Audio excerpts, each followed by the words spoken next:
Nograles, ladies and gentlemen, welcome to our press conference today. I'm Ryan Ponce Pacpaco, your moderator for today. Our distinguished guests are here to address the most pressing issues of the day, and we hope they can provide clarity on your questions later. I am honored to introduce from the young bloc in the House of Representatives, House Deputy Majority Leader and PBA Party List Representative Attorney Migs B. Nograles, Davao Oriental 2nd District Representative Cheeno Allmario, One Rider Party List Representative Rods L. Gutierrez, and House Assistant Majority Leader and Taguig 2nd District Representative May Amparo Pani J. Zamora. Before we open the floor for media questions, let us give our honorable guests to give their short opening remarks. Good morning to everyone. Welcome back sa ating Young Guns Tuesday. Medyo matagal-tagal tayo nawala. As usual, we'll just take in your questions about concerns. Kung gusto nyo naman about love, nako. May dalawang single po dito. Baka gusto nyo sila naman yung gawa nyo ng kwento. But thank you to our media friends. We're up to ready to take in your questions for today. Good morning sa ating mga kaibigan sa media. The Young Guns are here and we're ready to take on your questions. And excited din po tayo kasi mamaya darating na yung ating mga Olympians. Mamayang 6:00 ang dating nila. So we're very excited for that also. Good morning po sa ating mga kaibigan sa media. It's good to see you all again on home turf. We're excited to have your questions and I hope we'll be able to elucidate more on them. Salamat po. Mayong buntag kanatong tanan. It's been a while. And, we welcome all the questions that you bring forth.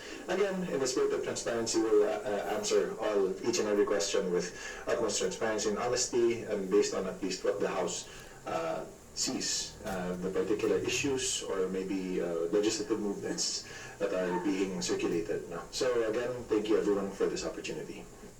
Maraming salamat po.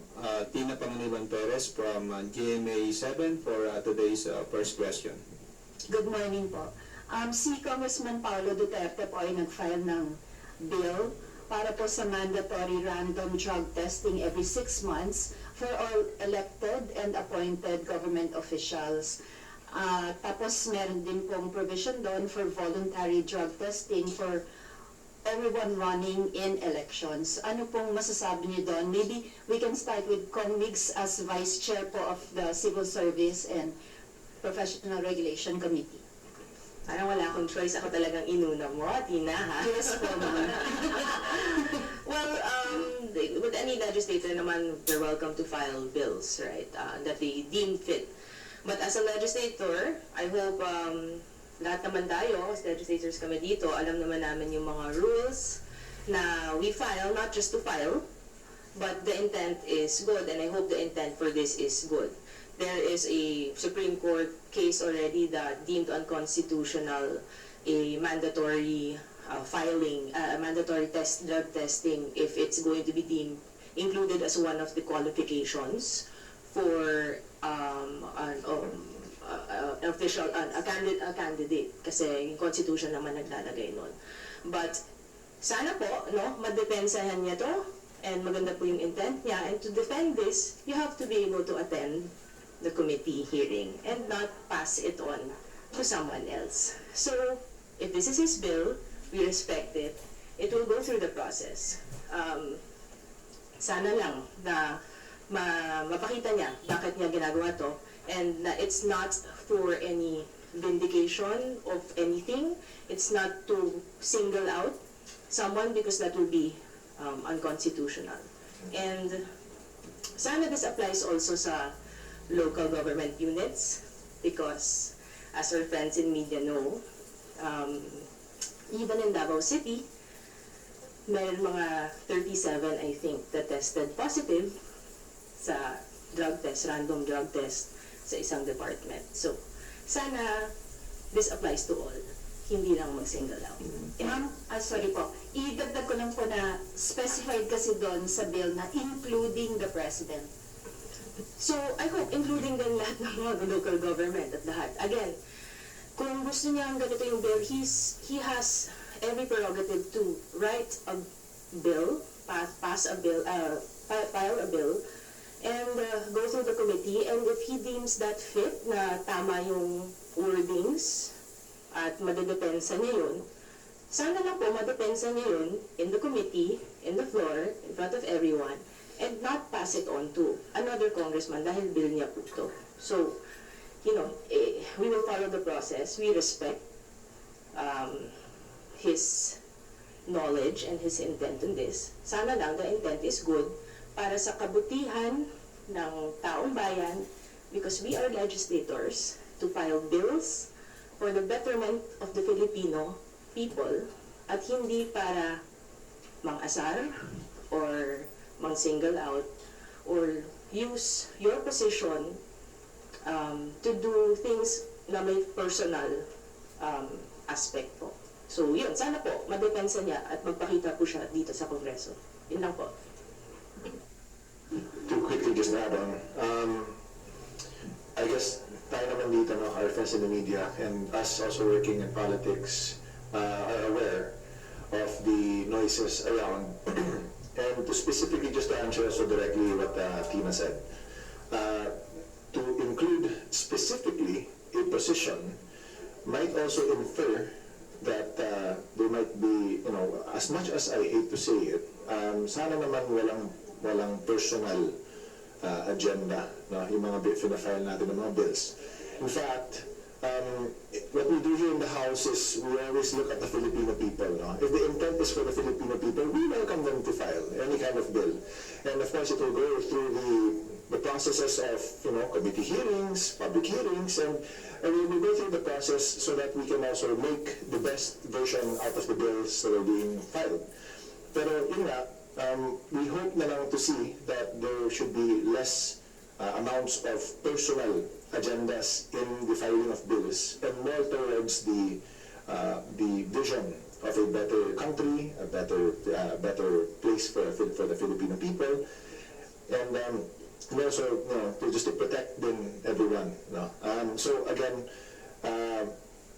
we would call on the wisdom of, you know, we've had already, as what Congresswoman Migs mentioned, there's also a Supreme Court case na rin, and it was also deemed unconstitutional. There were bills filed previously in the previous Congresses also targeting, or at least, well, including local government officials that didn't really go through because of the Supreme Court case. So again, we would leave this to the wisdom of all the agencies, players involved, but we can get also at least a clear picture on how this should go.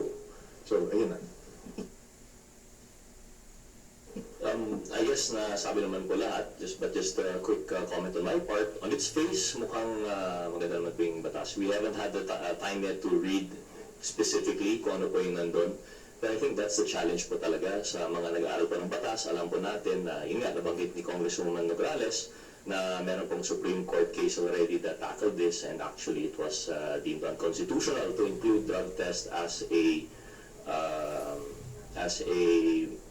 mandatory step or as qualification of candidates. So we would be very much interested po siguro to see ano po talaga yung laman ng batas na ito. In what words was it couched? Would it be able to pass that constitutional barrier from previous iterations? And I think yun po yung talagang mahirap po dito. Madali lang po mag-file ng panukalang batas, madali maglagay ng magandang explanatory note na clickbait or catchy, pero it really comes down to the quality of the legislation. And I think we're excited, hopefully, to see our esteemed colleague na mag-attend po sa hearings and defend this bill. And we'd like to see his opinions po kung paano po ito magpapasa sa committee. And we're excited to tackle it naman po. Yun po. Again, lilinawin namin, no? Para sa amin dito, maganda yung intensyon ni Congressman Paulo Duterte. Having said that, mas excited po kami na makasama siya sa committee hearings pag pinatawag na to ng tamang komite, excited po kaming makasama siya. Maging malinaw po tayo doon. Maraming salamat po. Vivian Gulia from Channel 2. Yes, good morning. Follow-up lang po. What can you say about the timing of the filing nitong panukalang batas na ito after nang mag-resign from the Marcos Jr. Cabinet yung kapatid ni Representative Duterte? And what about, I'm curious lang din ako kung saan kayo nanggagaling when you were parang asserting na dapat ay para mag-attend to defend the bill, yung author nitong panukalang batas. And meron po bang rights na ma-violate kung mapapasa po itong panukalang batas na ito? Well, wag natin pangunahan kung anong rights ma-violate because the committee still has to hear on this, no? Sa amin lang, on the timing, it's within his right to file, anyone's right to file with, regardless of what had happened externally. Kasi every congressman, as part of their job, is really supposed to be filing bills that they think would be good for their constituents or the country. So, wag natin lagyan po siguro ng connection ang mga bagay-bagay. That's an unfair insinuation.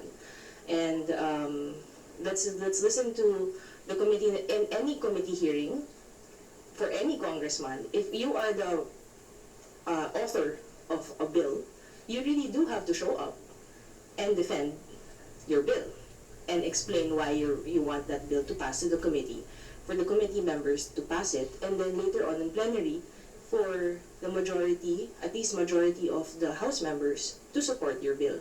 So, kailangan talagang pumasok, pumunta doon at i-defend sa ang bill to the best way that a legislator can. Siguro yun lang po.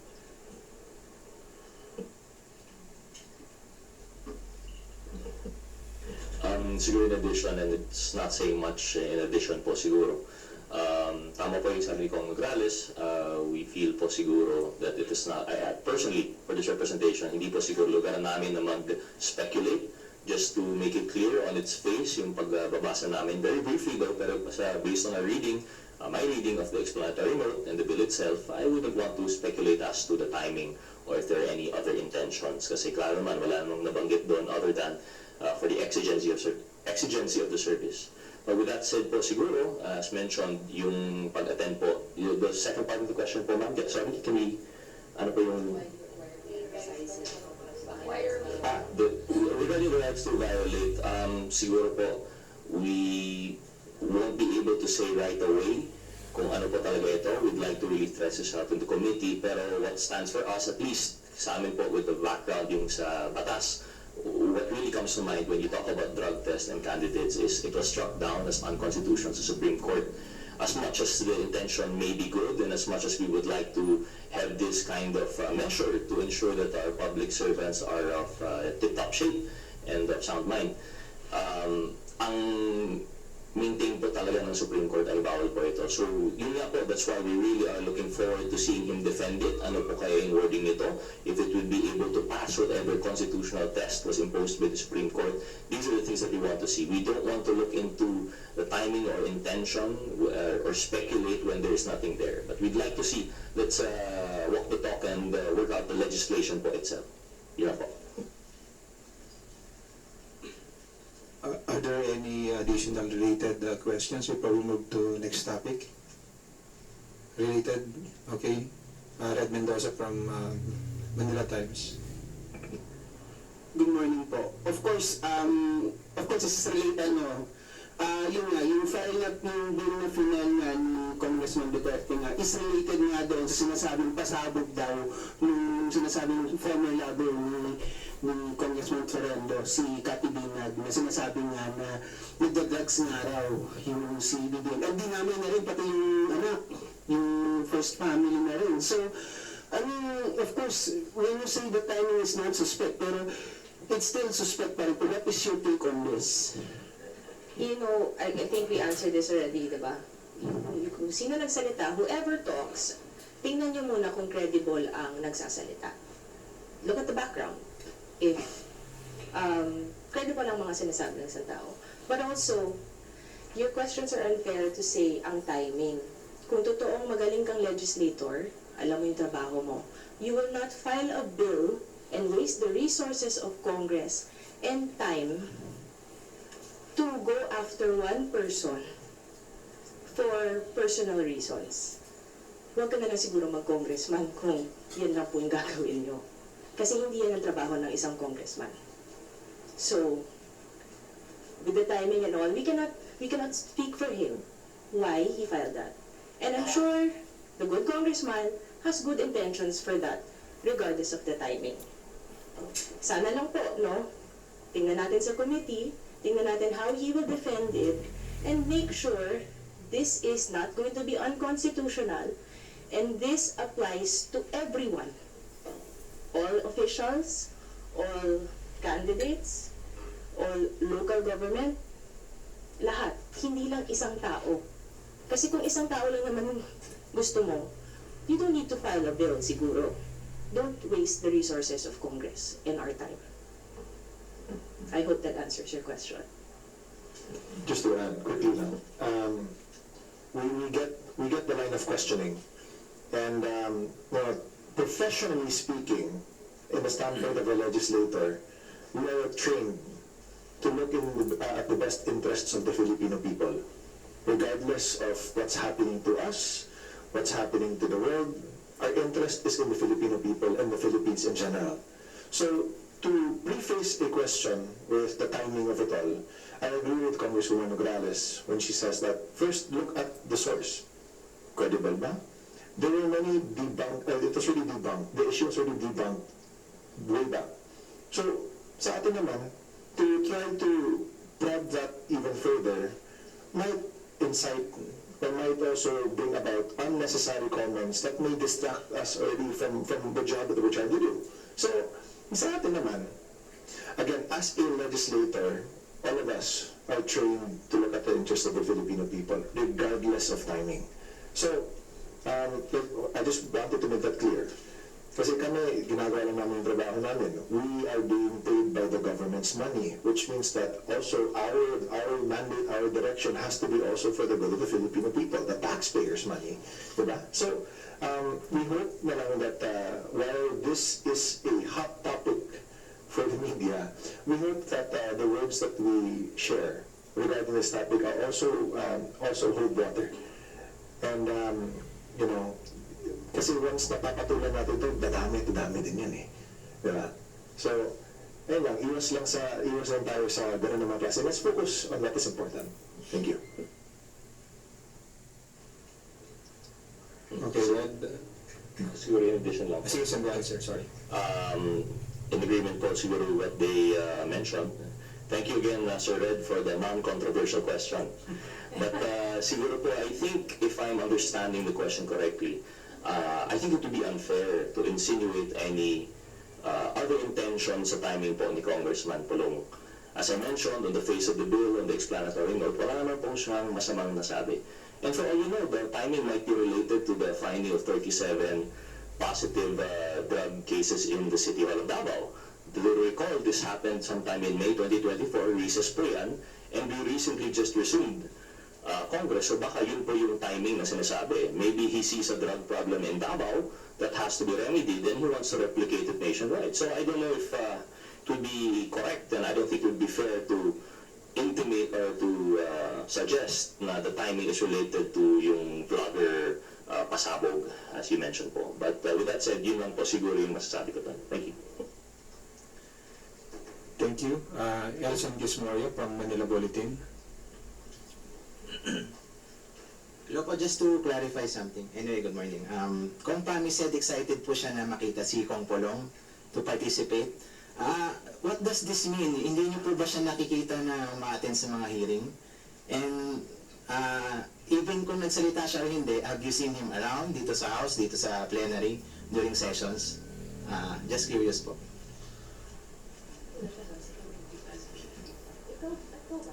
Sa lahat po, sa lahat. Sa lahat ba?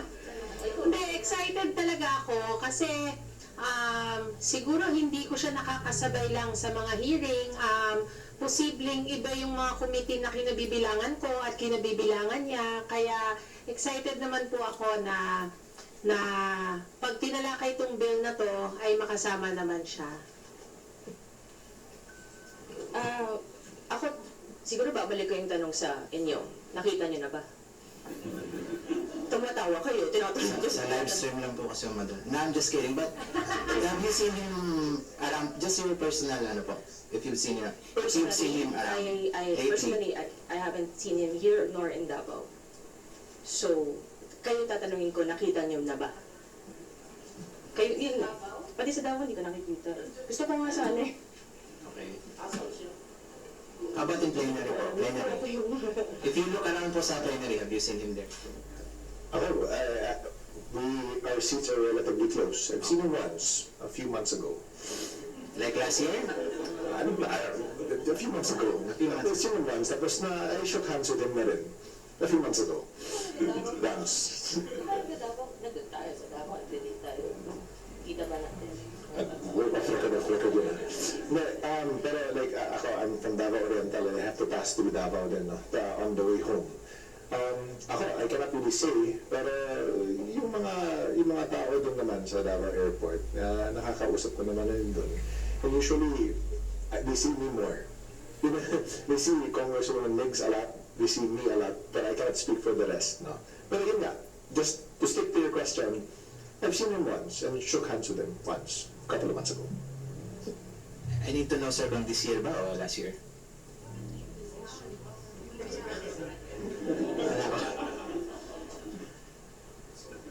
It's so long ago, hindi ko na naalala eh. Pero yeah, Sana po, sana. Okay. someone else sat in his chair nung SONA. Former congressman yung nakaupo doon kasi wala, vacant yung seat na ng SONA eh. So naging seat for a guest yung... Former congressman. Sige po, thank you.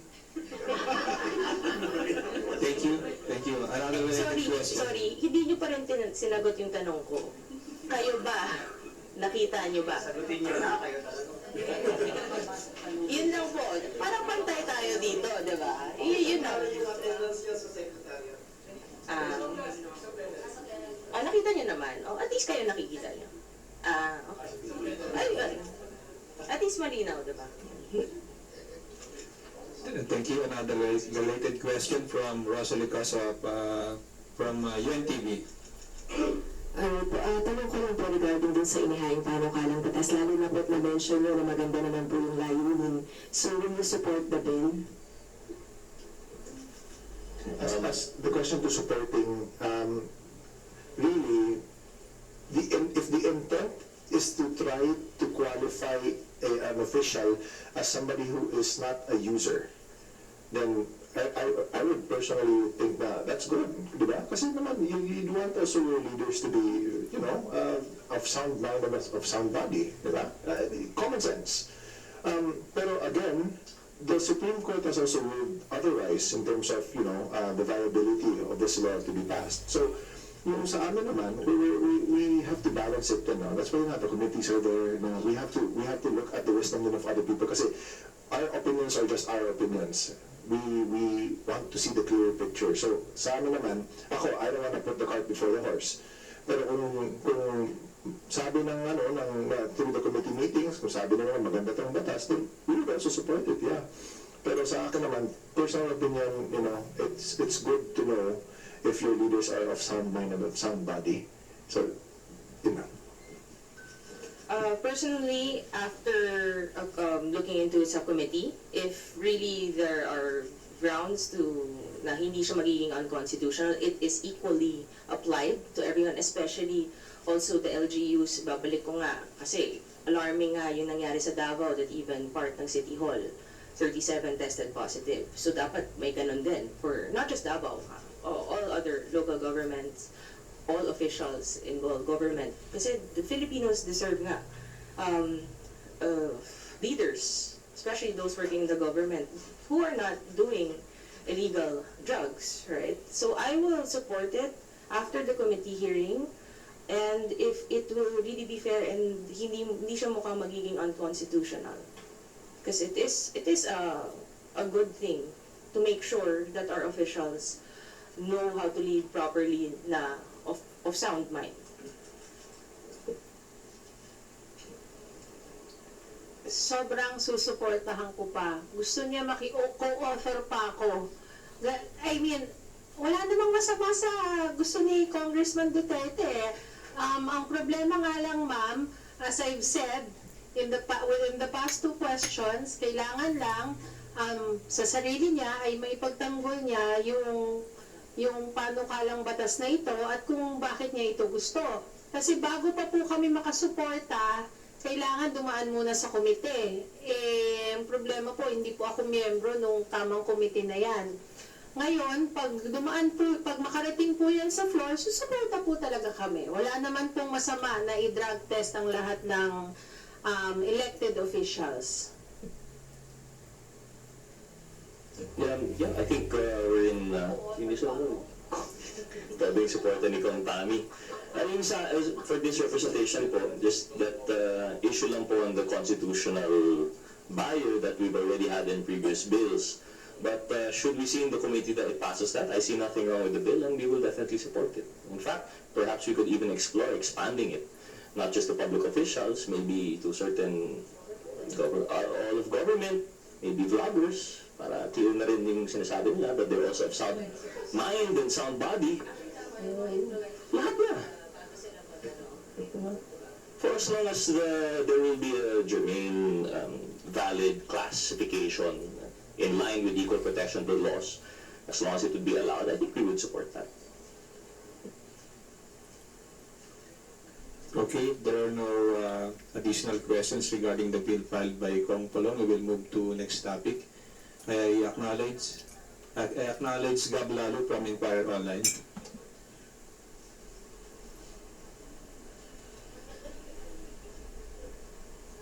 Hello po, good morning po. Kagabi po nasa Facebook Live po si former President Duterte. Not that we want to talk about the Dutertes lang, pero nag-Facebook Live siya.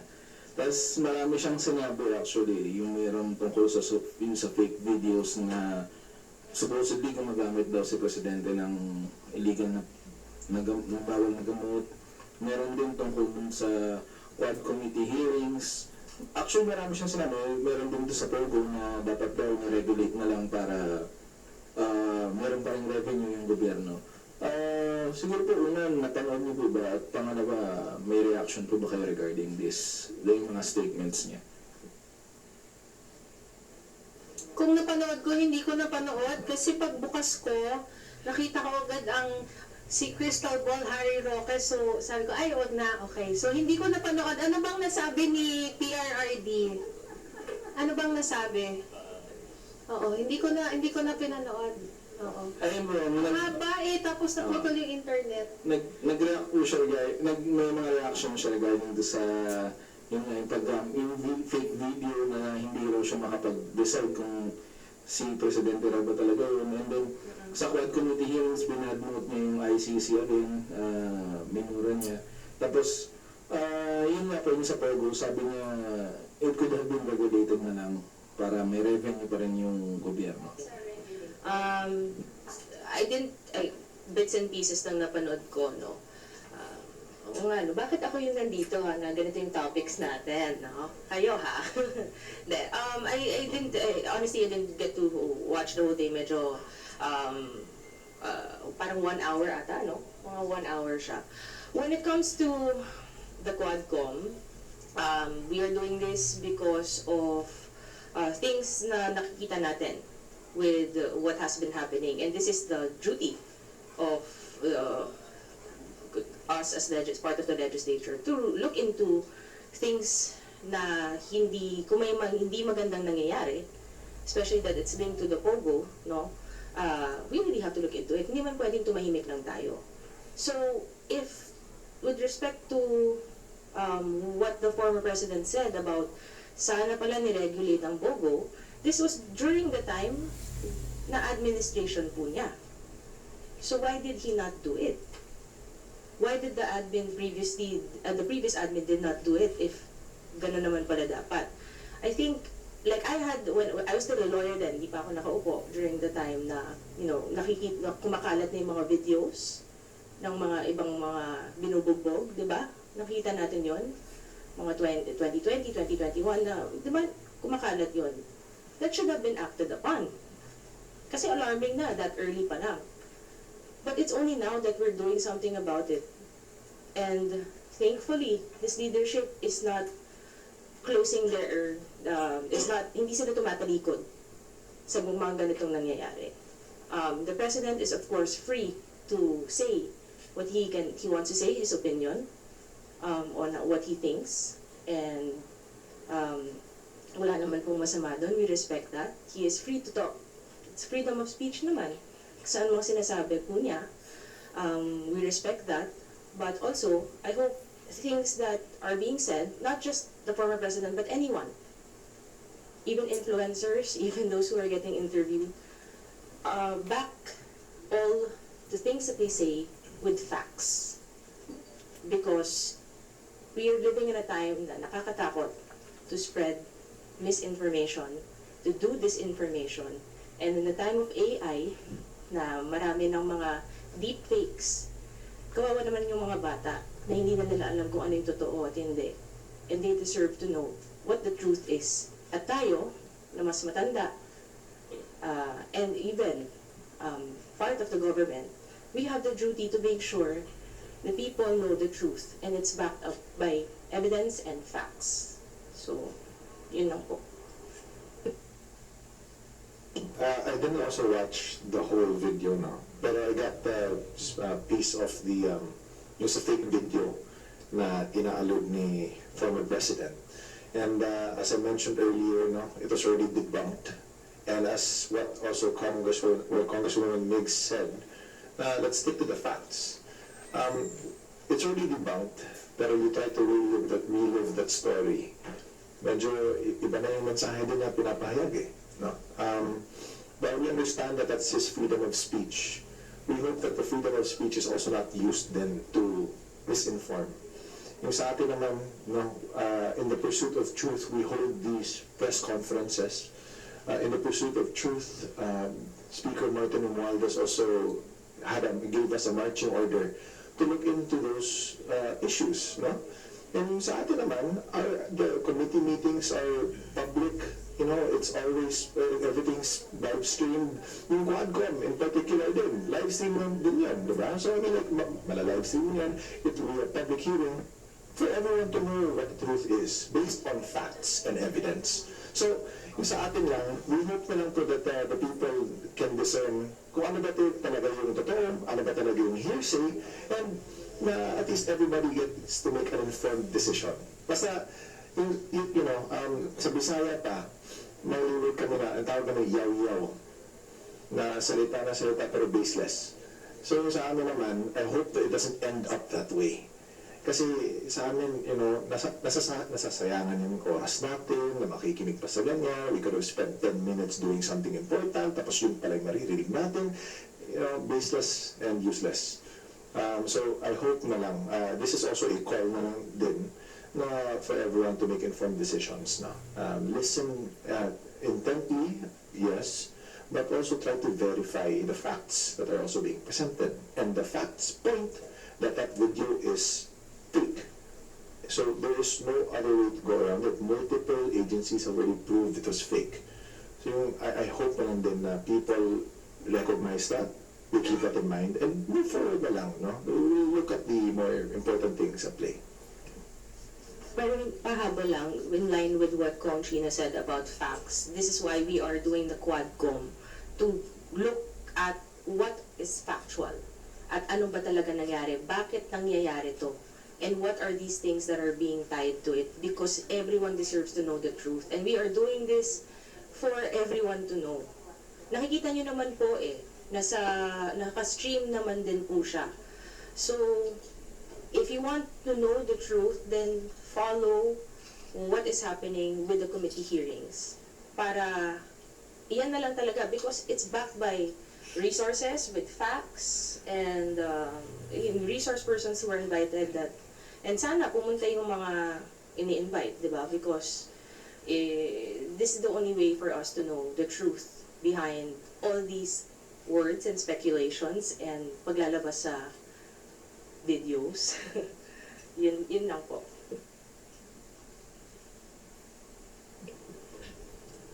May nag-text sa akin, hindi daw ako nanood, kaya tama ba? Sinabi niya? Dito ba niya sinabi na tama ba yung nag-text sa akin? Puro daldal daw yung mga congressman? Actually, ma'am, part of my follow-up question ko yun na kasi... Nauna ako. Okay lang po. Excuse me, Secretary Roque, may crystal ball din po ako. Ayun nga po, ma'am. Kasi sinasabi rin ni former President Duterte na tinanong siya regarding dun sa mga congressional hearings na nililink si Michael Yang. And ang sabi niya, sana raw magpresenta na lang ng ebidensya para ma-prosecute siya or madepensahan niya yung mga aligasyon na yun. Kasi puro salita lang raw yung mga congressman. Parang parehas lang naman kami ni President Duterte. Kami puro salita, paano naman siya? Pero ang totoong sasabihin ko ay, sa tamang komite talaga, ay maipapakita, excuse me, magjowa.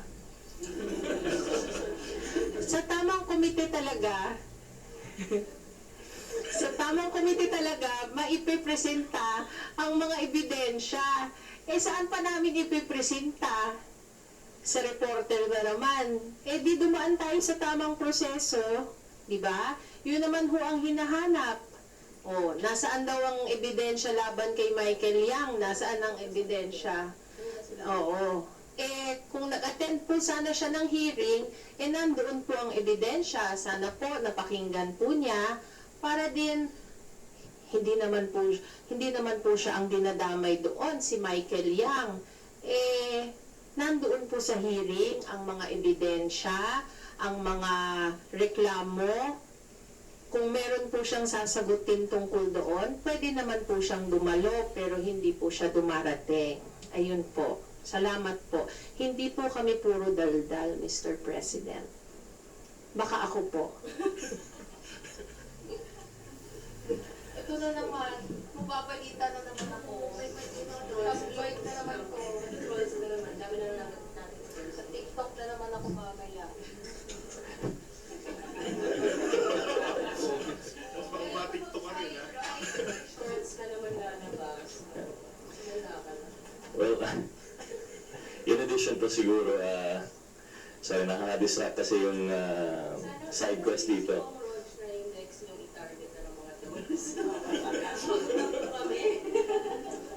Well, I don't know what to say about that po, no? Pero yung balik sa question lang siguro ni Gab, thank you Gab, yung initial question, just in addition po, no, I don't think we'll be able to say anything about, well, you know, mukhang maraming topics as usual, and unfortunately we are not properly informed pa siguro. Ako po personally preparing for the budget, nalaman ko na lang po bits and pieces through whatever information you'd sent to us. And I think yung most important po siguro ay dun sa policy dun sa Pogo. I personally don't see why there would still be that call for regulation. Nabanggit naman po ni Chairman Tenko na ang revenues from Pogo is only 7 billion. Napakaliit po yan compared to the 5.6 trillion budget that we have. It comes with so many crimes, nakikita po natin. Kaya nga po may quadcom po tayo. Worth it po ba yung 7 billion pesos? Pero nakikita natin, pinupugutan ng mga dayuhan dito sa Pilipinas. You know what I mean? So, it really comes with these various crimes, and I don't think it really answers the issue po, no, regulation. Ang problema po natin, I don't want to go ahead of the quadcom, pero nakikita pa natin dun sa Committee on Drugs, dun pa sa Committee on Public Order, nagiging front po talaga yung lisensya po nila. Sinasabi po nila, nandito sila as Pogo, ang nasa license po nila is a certain area, yun pala ginagamit na rin yung lisensya to justify presence in other areas. As compared naman po na kung walang Pogo, walang license, then they have nothing to use to justify. So I think dun po yung mahirap na ipagtanggol na dapat i-regulate na lang when the regulation itself is being used to shield the perpetrators. So I think yun lang po yung comment natin dun sa policy on Pogo. And I'm not sure if we're in a proper position, sorry Gaba, di ko alam masyado yung dun sa video and dun sa ICC. We'll be sure to study that. But as for yung second part po, no, yung dun tungkol sa congressman, and wag po sila mag-alala, masyadong excited, kaya nga po may Quadcom, we're there to ferret out the truth. We are now seeing evidence that probably we would say has never been seen before, and it's precisely the point naman of any inquiry in aid of legislation, aside from coming up with legislation to protect or fight these ills that we see. Yun po, anything that will be collected as evidence, if it is deemed proper by the committee report, will be forwarded to the proper authorities naman. Ang kagandaan po ng Quadcom ay dito po, unlike kung normal whistleblower lang po yan na kailangan tatakbo sa PNP, magbibigay ng report, walang guaranteed protection. With the Quadcom, we have a direction, and we will be using the full might of Congress and the powers that come with it to really ferret out the truth po. This comes with the protection of witnesses. We might be able to offer certain things that would, we might be able to offer the protections and guarantees that they need to be able to come forth and present this evidence, which has never been seen before. Kung dati po walang kaso dahil walang ebidensya, dito po baka magkaroon. And that's why we have this Quadcom, and that's why I think that the people should endeavor to listen and to find out po from there. Yun na po. To add lang, no, with what Kong or Rog is saying about, yun nga, lumalabas yung mga ebidensya. The reason why Mr. Yang was named is because this was given by a witness that was under oath. So, we are following processes here. Hindi ito something that is a fishing expedition and all. This is really something we are looking into dahil nakakatakot. And everyone deserves to know the truth. Yun na talaga. Yung mga ebidensya lumalabas sa committee hearings.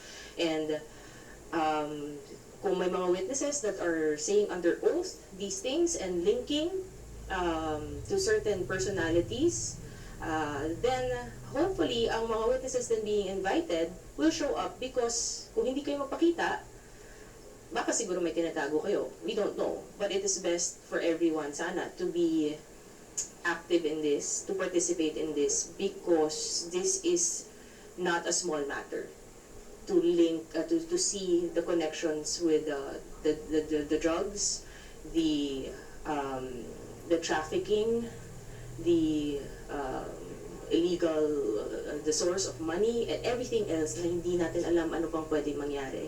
Which is why importante itong Quadcom na to, na talagang makita ano ba nangyari? Anong nangyayari? Ano ang nangyari dati? At bakit nangyari to? So, yun po. Sorry, just a quick addition po, no? Just to clarify that, if I may ask, sorry, the former president said, kung mayroong ebidensya laban sa atin, was he making reference to himself or not necessarily? Actually, sir, hindi sa kanya. Kasi parang ang dating sa kanya, nililink siya doon kay Michael Yang. Yun po yung question na pinost kasi nung mga host.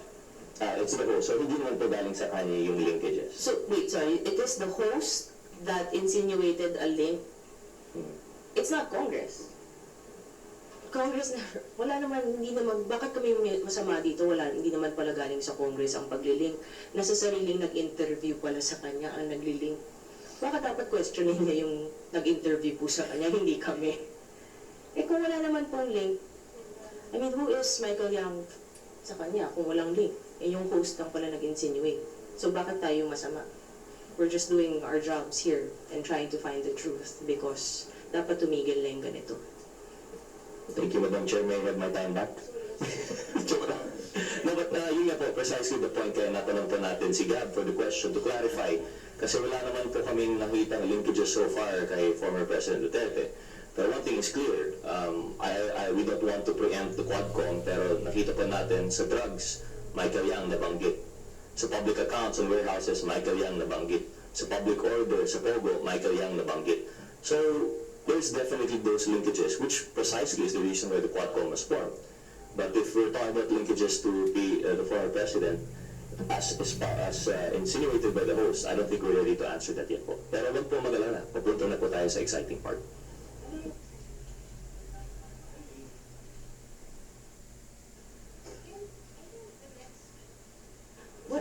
next one is going to be Pampanga, diba? Pampanga ba? This weekend? Friday. On Friday. So, we encourage everyone to watch para makita nyo yung sinasabi ni Kong Roger, ang exciting part. Have you finished with your questions, Gab? Okay, next questions from Billy Vegas from Abante Politico. Gandang tanghalian po. Itatanong ko lang po, ibabalik ko lang po doon sa crystal ball. Baka po mas malinaw yung crystal ball nyo. Sabi po kasi ni former presidential spokesman Harry Roque, meron daw pong plano na i-impeach si Vice President Duterte. Pero hindi raw po magtatagumpay ayon sa kanyang crystal ball kasi daw po mataas ang trust at approval rating po ni VP.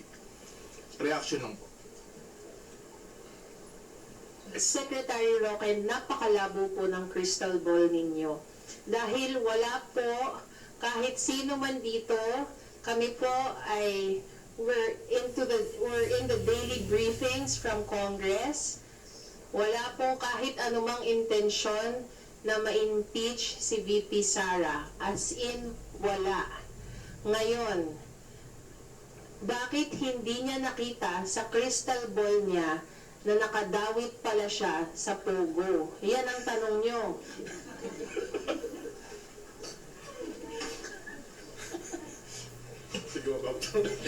Tama na.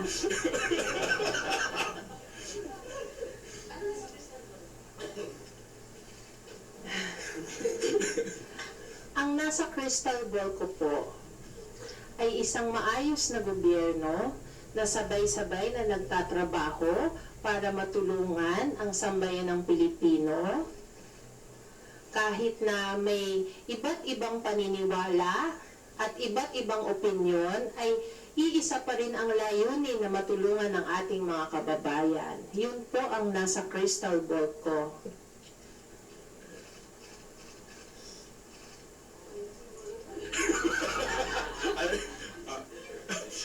Isingit ko lang po ba for my last question.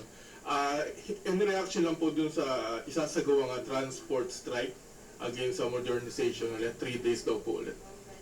Opo, thank you, Mas Billy.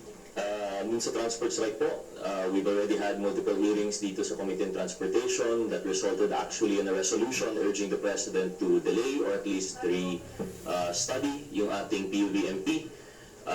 The same day that we filed a resolution, nag-action naman po yung executive in which they delayed it from March, I believe, to April. But the President has already made a declaration na 7 times na pong na-delay ito. And it seems to be a clear intention from the President and the executive na itutuloy po yung PUVMP. So in which case, tayo po sa Kongreso, we can only go so far as to suggest through our inquiries or legislate if ever we feel that we would crossing paths. Despite all these numerous opinions, klaro po yung sabi ng Presidente and it will be pushing through despite any objection. So with that, we just hope po siguro na mag-cooperate na lang po siguro ang ating mga groups involved. Hopefully, kasi yun po yung mangyayari. If they do not cooperate in consolidation, sila po yung mawawalan. It seems that the executive will not change their mind to the extent though that what we can guarantee is that we will continue to monitor yung ating mga concerns dito sa halimbawa pagbigay ng prangkisa through consolidation sa mga corporations or co-op, yung mga issues na yan, patuloy pa rin po ang monitoring. We will continue to exercise our power of congressional oversight. At yung doon po naman sa concern rin natin on hilaw po rin PUVMP in relation to consolidation, we are still urging the LTO and the LTFRB to come up with a proper route rationalization plan. May mga pagkukulang, tama po yun sa LTO and LTFRB or the DOTR in general when it comes to the PUVMP. But for as long as that is the decision of the executive, that is the direction, then all we can do is expend all our efforts to support the same and to keep the interest po ng ating transport groups in check. Yun na po. Thank you, Billy. Next questions from Marian Enriquez of TV5. I would like to ask lang po yung comment po ninyo. Kasi si Senator Bato de la Rosa, meron po siyang privileged speech and nag-raise po siya ng concerns doon, saying alarming daw po yung mga statements nila Justice Secretary Remulla and Sergeant Guevara regarding nga po doon sa policy ni PBBM sa ICC investigation. Saying, di ba, recently sinabi ni Remulla na the DOJ will not interfere should the Interpol mag-arrest ng mga pinangalanan po sa complaint, and si Sergeant Guevara said na the government cannot stop ICC from visiting the country to investigate the drug war. He also asked his fellow senators po if they're willing to enact a law prohibiting any state agency from cooperating with the ICC. Would you like to comment on this? And kayo po, personally, isa-isa, ano po ba ang stand nyo rito? Should the government and the agencies mag-cooperate po ba sa ICC? Kasi I remember last January, sinabi ni President Bongbong Marcos that the government will not lift a finger in aiding the probe. So, hindi nila tutulungan. So, yun naman yung, doon din naman nanggagaling si Secretary Guevara na hindi nila tutulungan, pero hindi rin sila gagawa ng kahit anumang paraan na pagbawalan ng ICC na pumasok sa bansa. So parang hindi naman kumukontra sa sinabi ni President Marcos yung actions ni Secretary Guevara at ni Secretary Remulla. Dahil malinaw naman, again, sinabi lang ng Presidente na that the government would not lift a finger in aiding na tulungan yung probe ng ICC. So parang wala namang kontra doon. I think if you remember, no, when this whole ICC thing started, Senator Bato said hindi siya takot, di ba? Or may sinabi siyang ganon. And then later on, bigla siyang umiyak. Kasi meron daw siyang mga grandchildren. Ngayon, he's saying, what did he say? Unfounded, Alarming daw statements. Alarming statements. Why is it alarming? Why? Where is this coming from? Kasi kung wala naman anything, di ba, kung wala ka namang kasalanan, why would you be alarmed? Ako lang I mean, I don't understand also why that's his reaction. He has every right to react, sure. But also ask yourselves, bakit for him alarming? What's there? Saan nanggagaling yung ganun? Kasi even for me, even for us, I don't think it's alarming because wala naman dapat nangyayaring anything for ICC to see. Dapat. But do you think the government po should cooperate po with the ICC investigation? Kayo po personally as a lawyer. We shouldn't stop with whatever the ICC will do within their mandate. If they want to come in, wala tayong gagawin. With the same direction as what the admin said. We will not lift a finger.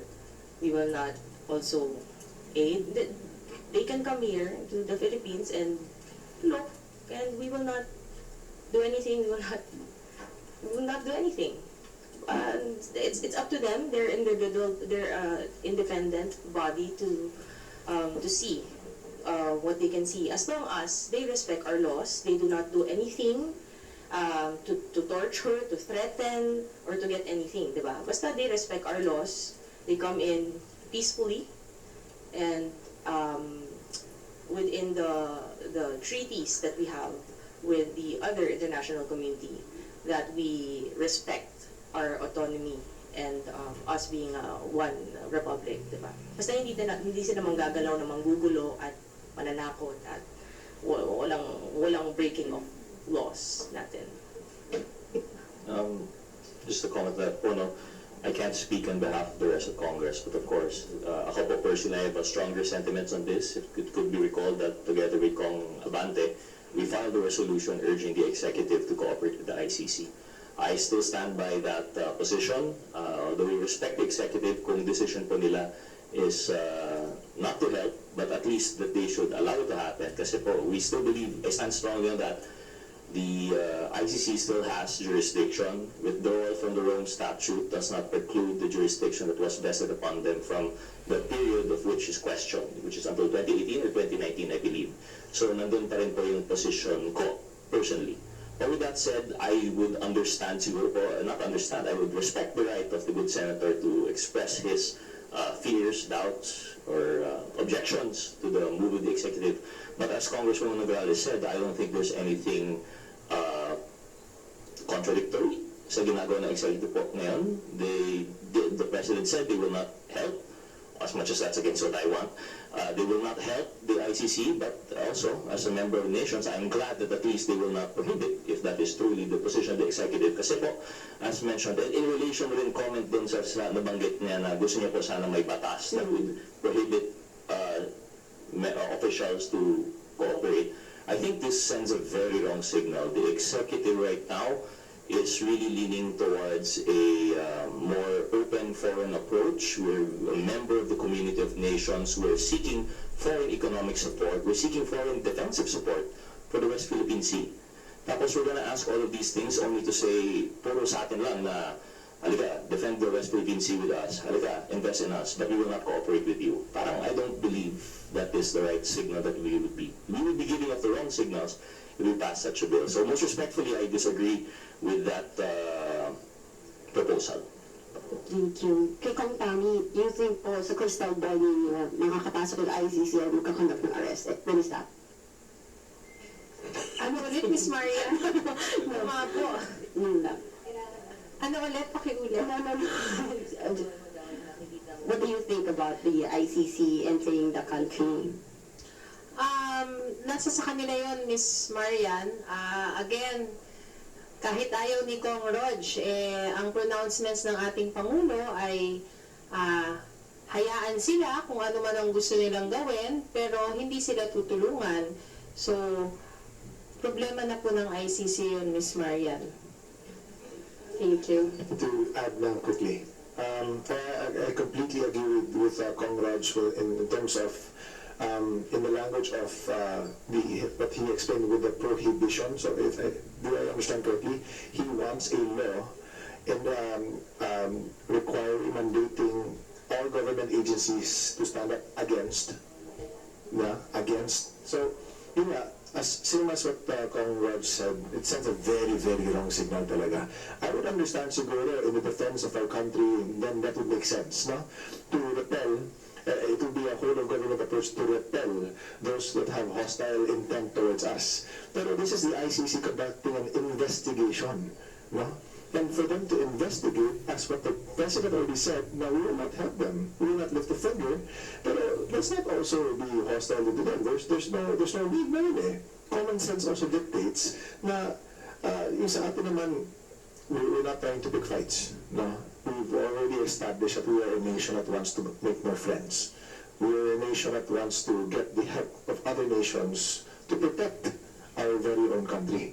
So, on the context of, let's say, West Philippine Sea, why not? Sige, lahat, let's just make, kung kaya gawin ng batas na, okay, lahat ng government agencies, defend.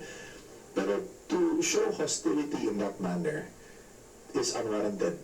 No, unnecessary, unwarranted. And I hope na that's not the direction that this takes. Sa akin lang, again, I completely agree with Kong Rog, no? Let's just be civil about this one. Thank you. Okay, Mayan. For today's last question, may I call on Mr. Migs from Net25. Magandang hapon po. Maybe your thoughts lang po regarding din sa issue sa West Philippine Sea. When after the President Marcos has strongly condemned the incident, and the AFP has described it as dangerous and provocative action by China's Air Force. I'm referring to the incident where the Chinese Air Force used players in the path of the Philippine Air Force plane over Baco de Masinloc. And recently, the Department of Foreign Affairs announced that their decision to file a diplomatic protest regarding that incident. So, sinusuportahan niyo ba yung action ng DFA regarding that issue? Thank you, Sir Vic. Siguro po ang comment po natin in this, I cannot speak on behalf of Congress, but I'm pretty sure everyone will agree. I don't think may kukontra naman dito. We support 100% the diplomatic protest. China has been finding creative ways of using gray zone tactics. Dati, dun sa West Philippine Sea, they would find ways of having actions to deter us short of war. And ngayon, kahit sa air, meron na po silang mga paraan by using flares. So we agree with the position of the President. We agree definitely, and we support the diplomatic protest that is being filed by the DFA. And you can count on our support more than just words. I believe Speaker Romualdez also mentioned before pagpupulong po ng Army, ng AFP, that he says that he will support whatever is needed dun po sa ating AFP in the defense of the country. Personally, I think all the congressmen here are excited to hear Secretary Teodoro's proposal for the next budget, and they can count on our full support po doon. We will be supporting their budget, whatever that they may need, for as long as kaya po ng fiscal space. We will also be looking into, today we are having budget deliberations for Secretary Manalo. And I believe that one talking point there would also be whatever logistical support na kailangan po nila tukol dito sa mga diplomatic protests. So definitely I think Congress will be supporting this.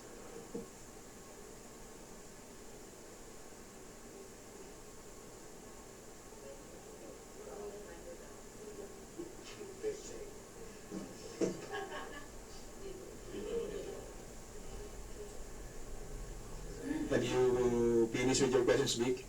Okay, thank you.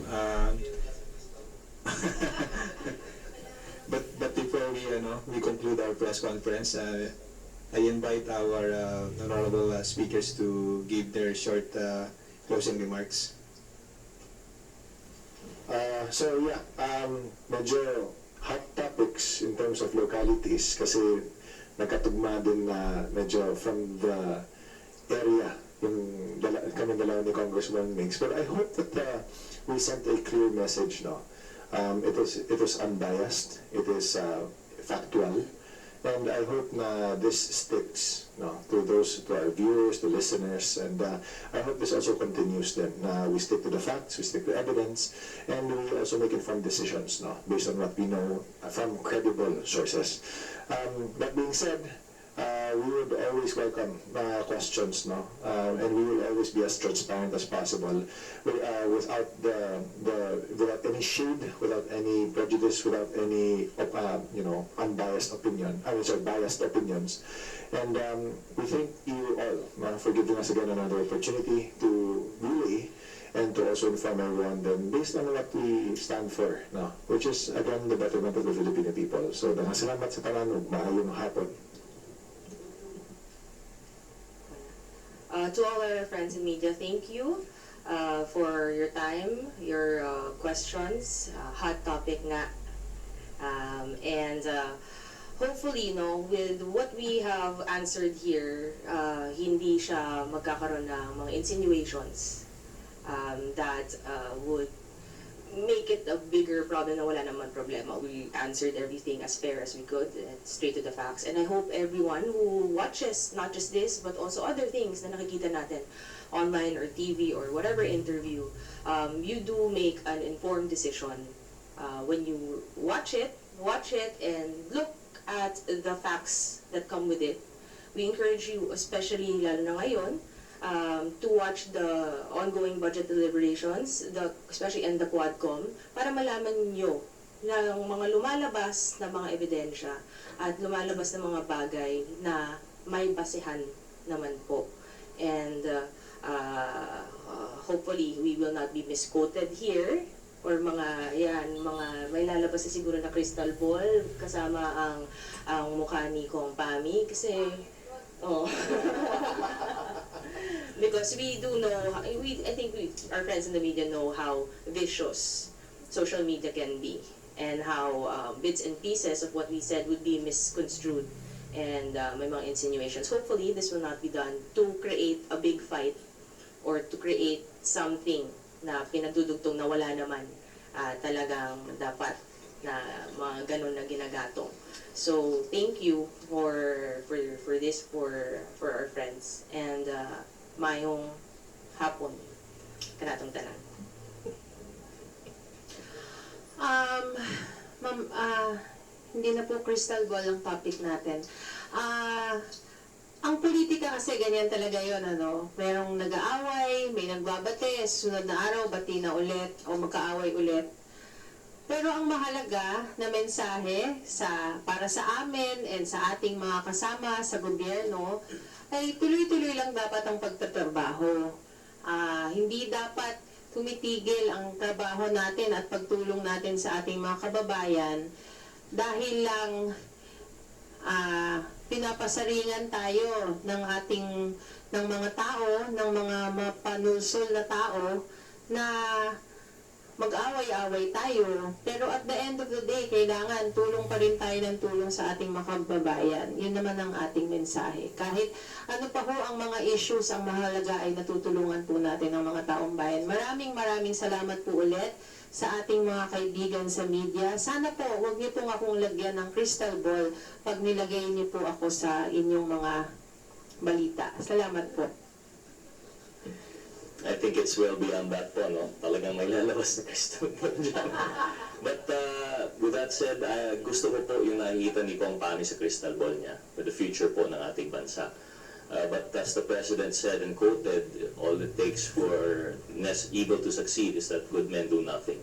Yun po yung problema po natin ngayon, and that's why we're here with you, our friends in the media. So we thank you po. Maraming salamat sa inyong oras. We thank you for being our partners. Let's keep ourselves informed. Let's keep ourselves vigilant. No to peke, sa totoo lang po tayo. Thank you.